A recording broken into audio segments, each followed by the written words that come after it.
terinspirasi untuk jadi desainer sebenarnya dari kecil. Jadi kebetulan saya punya badan yang cukup unik waktu kecil. Ketika umur saya misalkan 5 tahun, saya ke toko untuk beli baju umur 5 tahun itu nggak bisa, kegedean. Jadi badan saya terlalu over kecil waktu itu sampai saya nggak bisa jalan. Saya belum bisa jalan kaki sampai umur 3 tahun. 3 tahun saya baru bisa jalan. Saking kecilnya itu badan. Jadi akhirnya dari situ saya selalu membuat baju sendiri, menggambar sendiri. Cuman belum bisa jahit ya kalau waktu kecil. Jadi harus pergi ke penjahit. Cuman bahan dan milih sendiri. Dari situ akhirnya kepengen banget sekolah fashion. Cuman nggak boleh sama orang tua. Lebih ke ini namanya orang tua ya. Nggak boleh lah yang seniman-seniman yang art gitu nggak boleh. Ya udah akhirnya saya kuliah psikologi. Terus ketika udah bekerja punya uang sendiri saya sekolah fashion. Akhirnya bikin label. Ya udah kayak gini.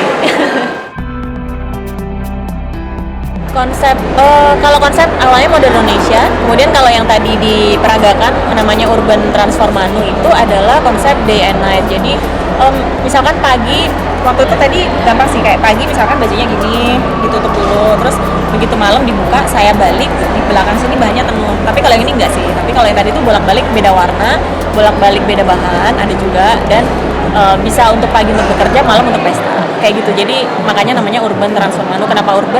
Karena dari wanita karir yang di ibu kota itu kegiatannya banyak sekali, yang nggak mungkin kita kemana-mana bawa koper untuk ganti baju, sedangkan kita harus pergi ke 3-4 event, nggak boleh sama bajunya biar nggak kelihatan ya sama-sama terus kan. Jadi akhirnya ya udah saya mencoba create baju yang bisa dipakai beberapa model. Jadi paling cuma jaket dibolak-balik, dress diapain sedikit lah, berubah gitu sih. Temanya sih lebih ke itu biar hemat. Kalau aku lebih ke film sih biasanya. Aku sangat suka komik Jepang. Jadi yang koleksi sekarang pun tuh terinspirasinya kebanyakan Jepang. Jadi kimono, ke celana yang lebar-lebar gitu-gitu. Terus kalau bentuk kimono fullnya sih enggak sih, tapi kayak celana lebar yang loose apa itu ada banyak banget. Lebih ke komik. Jadi atau film. Kalau film saya seneng banget film ngelihat yang banyak film-film Asia ya. Jadi kayak baju jira, baju perangnya tuh bagus banget.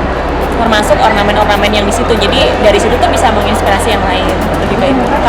Kalau idola fashion designer sih mungkin apa ya? Ya Kak, saya senang banyak banget. Tapi nggak bisa nyebutin. Saking banyaknya, maksudnya banyak banget yang menginspirasi. Kayak ke fashion week kayak gini kan pasti ada datang ke show-nya siapa, itu terinspirasi. Cuman lebih ke mungkin perbandingan untuk pribadi aja ya. Ketika saya nggak suka ya udah saya nggak terlalu suka gitu lebih kan. Jadi untuk perbandingan aja, oh Indonesia sekaya ini fashionnya, lebih kayak gitu. Tapi sebisa mungkin nggak compete dengan yang lain, supaya saya juga ngejagain mood juga sih biar nggak drop PD-nya gitu. Tantangannya untuk terjun langsung ke fashion, apalagi sekarang, adalah banyak banget saingannya. Jadi saya harus punya ciri khas sendiri. Sedangkan ciri khas saya sebenarnya kan lebih ke kain Indonesia, modern Indonesia. Itu tuh udah makin banyak juga lama-lama. Jadi akhirnya saya perginya ke social enterprise atau community base. Jadi itu lebih ke saya bekerja sama dengan perajin lokal. Jadi sebuah komunitas yang dari situ kita bisa sama-sama berkembang gitu. Jadi kalau di sini saya kerjasamanya kita membuat warna baru, motif baru, tapi yang lebih simple, lebih modern, dan akhirnya lebih laku dijual. Bukan berarti mau menghilangkan kesan etniknya atau apa, enggak, karena sebenarnya kan cara membuatnya sama, harus dengan diikat dulu, dicelup dulu segala macam, cuman kita kemas lebih modern aja gitu. Itu salah satunya yang sekarang saya lebih dalamin lagi supaya membedakan dengan yang lain. Kalau keinginan untuk mengenalkan ke internasional sih udah pasti, cuman nggak kepingin juga pergi ke internasional hanya karena misalkan gini, besok kamu diundang ke New York Fashion Week nih, padahal bajunya terpaksa harus pakai yang sama dengan saya peragakan tadi loh. Kan pikir, loh ngapain, maksudnya untuk pergi ke show yang sebesar itu saya harus memakai koleksi yang lama yang udah ada. Kalau bisa tuh, intinya tuh kalau bisa saya mau persiapan dulu gitu kan. Jadi mungkin ada targetnya. Kalau mau ya bikin koleksi baru atau ada inovasi baru. Plus persiapannya juga banyak. Mungkin saya harus bikin video dengan story yang baru tentang social enterprise dan community base yang saya jalani sekarang gitu. Jadi supaya nggak hanya bikin baju peragain udah, tapi sebenarnya ada story nih sebelum baju ini dibuat tuh seperti ini gitu. Jadi lebih menarik kan, lebih lain gitu maksudnya. Seperti konsep yang tadi, membawa kolaborator dari daerah, yaitu untuk menunjukin kalau kita emang ada ethical fashionnya gitu, nggak cuma beli kain dibikin dijual mahal gitu, tapi lebih ke ya ini kita menghadirkan orangnya gitu.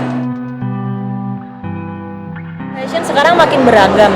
Kesini sih sebenarnya makin simple. Saya sukanya makin simple. Jadi serba halus. Kalau dulu kan pernah ya daerahnya yang ketat-ketat apalah.